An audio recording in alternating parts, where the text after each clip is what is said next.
Magandang araw! Sama-sama tayong matuto sa Teacher Sal Learning Resource Channel. Filipino 4, Quarter 1, Week 3. Para sa nilalaman, pag-unawa at pagsusuri sa parabola. Kayarian ng tekstong naratibo, parabola. Pag-uugnay sa tekstong biswal sa tekstong binasa. Ayusin ang mga nakagulong titik upang mabuo ang kaisipang inilalarawan mula sa tinalakay sa nakalipas na aralin. Kwento ng mga hayop ang mga tauhan at nag-iiwan ng aral sa mambabasa. Ano ito? Tama, ito ay pabula. Ekspresyon na hindi gumagamit ng salita para ipahayag ang mensahe. Di verbal na hudyat. Salitang nagsasaad ng tunog na nagbibigay kahulugan sa pangungusap. Onomatopoeia. Sinuunang gawain na naglalaman ng di verbal na hudyat. Ritual. Suriin ang nakikitang larawan at sagutin ang katanungan kaugnay dito. Anong elemento ang makikita sa larawan? Nagbabasa ka rin ba ng Biblia? Bakit? Bakit mahalagang magbasa ng Biblia? Tala salita. Gamitin ang mga hindi nakaayos na salita sa hanay A para maunawaan ang ipagkahulugan ng mga nakasalangguhit na mga salita sa hanay B. Matapos itong mabuo, isusulat ito sa hanay C. Una, nilustay niya ang lahat-lahat ng kanyang kayamanang minana sa walang kabuluhang bagay. Dahil sa kanyang ginawang desisyon ay lubha siyang nagdalita. Kahit ang mga alipin ng kanyang ama ay tiyak na hindi makukulangan sa pagkain. Sa kanilang tahanan ay lumalabis ang pagkaing inilalaan para sa mga katulong. Nang nasilayan ng ama ang papalapit na anak, siya ay napatakbo upang salubungin ito. Narito ang mga tamang sagot. Inubos, naghirap, katulong, sumusobra, makita. Ang parabola. Ano ang parabola? Ang parabola ay isang kwento na may aral at karaniwang ginagamit sa mga turo ng relihiyon. Karaniwang ginagamit ang mga parabola upang iparating ang mga moral na aral at madalas ay may kinalaman ito sa mga kaganapan sa buhay ng tao. Ating basahin ang alibughang anak mula sa Lucas chapter 15 verses 11 to 32. May isang mayamang ama na may 2 anak na kapwa lalaki. Hiniling ng bunsong anak na ang manang kanya sa kayamanan ng kanyang ama ay ibigay na sa kanya. Nang makuha na ng bunso ang kanyang mana, ay ipinagbili niya agad ito. Makalipas lamang ang ilang araw, matapos nito ay umalis siya at nagtungo sa malayong bayan. Dito niya walang habas na nilustay ang kabuhayang ipinagkaloob ng ama. Hindi nagtagal, naubos na lahat ang kanyang salapi. Nang dumating ang tagutom, sa bansang iyon ay isa na siyang pulubi. Namasukan siya bilang tagapag-alaga ng mga baboy.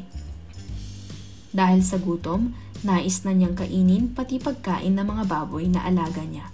Ngunit, maging ito ay pinagkakait din sa kanya ng kanyang amo. Sa ganitong kalagayan, naisip niya ang kanyang ama. Ang mga manggagawa nito ay kumakain ng maayos, habang heto siya na nagugutom at walang makain. Agad siyang nagpasyang bumalik sa dating tahanan. Gayon na lamang ang galak ng kanyang ama. Sinalubong nito ng yakap at halik ang nagbalik na anak. Ama, nagkasala ako sa Diyos at sa iyo. Hindi na ako karapat-dapat na maging anak mo. Ituring mo na lang akong isa sa iyong mga alila, sabi ng anak sa ama. Ngunit inutusan ng ama ang mga alila na linisan at bigyan ang anak ng pinakamagarang kasuotan.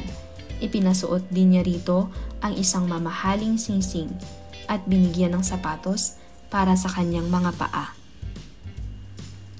Ipinagpatay din siya ng isang matabang baka at sa ngalan niya ay nagkaroon ng isang pagdiriwang.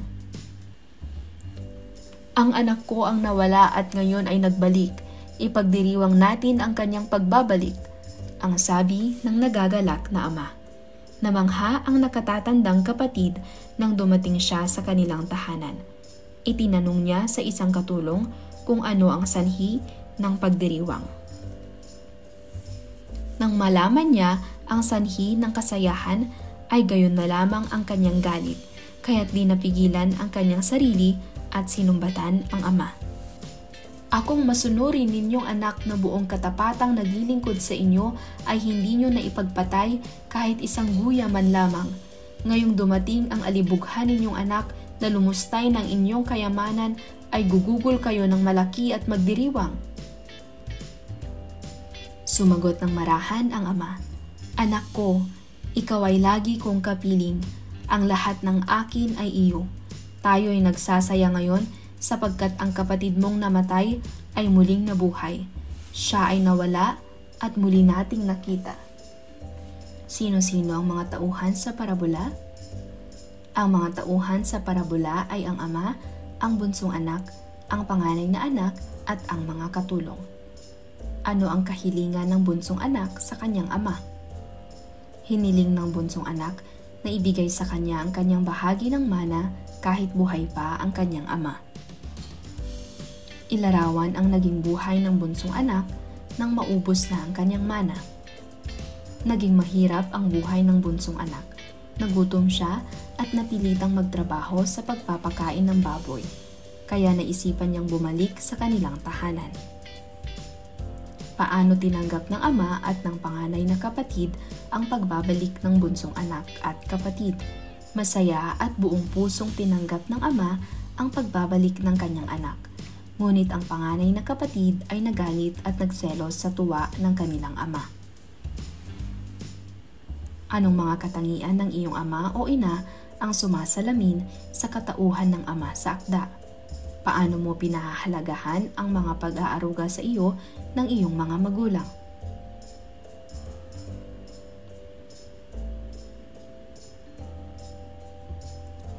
Parehong eksena. Ang sumusunod na pangyayari ay maaari ring mangyari sa tunay na buhay. Isulat ang naiisip mong kaparehong pangyayaring nasaksihan o nabalitaan, nabasa o napanood na kaugnay ng bawat sitwasyon. Matapos kunin ang mana ay umalis siya at nagtungo sa malayong bayan. Isulat ang kaparehas na pangyayari. Dahil sa gutom, nais na niyang kainin pati pagkain ng mga baboy na alaga niya. Agad siyang nagpasyang bumalik sa dating tahanan at nagsisi sa mga maling nagawa. Gagawin ko, isulat ang iyong sasabihin batay sa sumusunod na sitwasyon.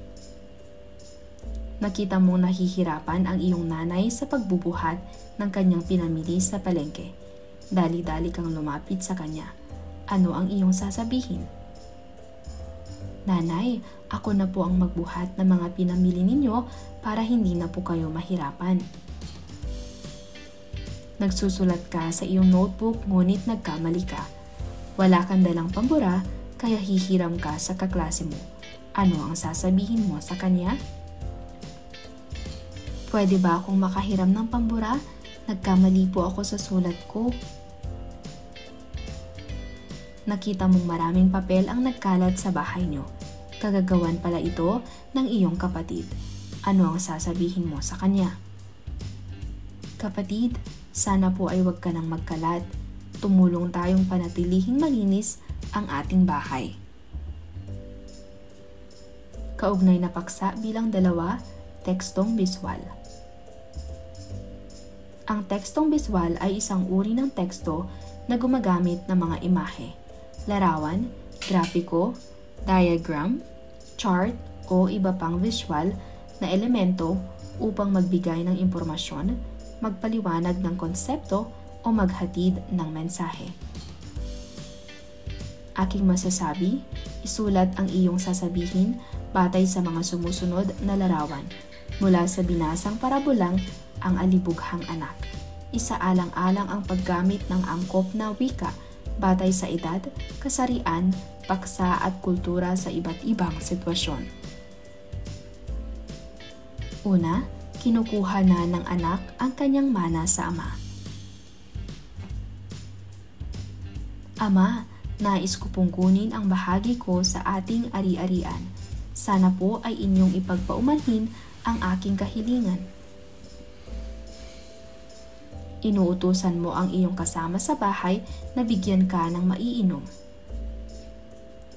Pakiabot naman po ako ng maiinom. Nauuhaw na po ako.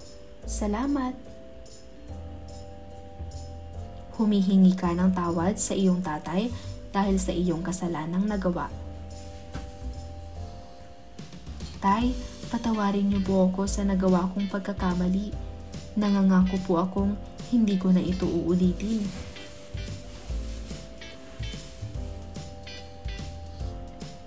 I feel it.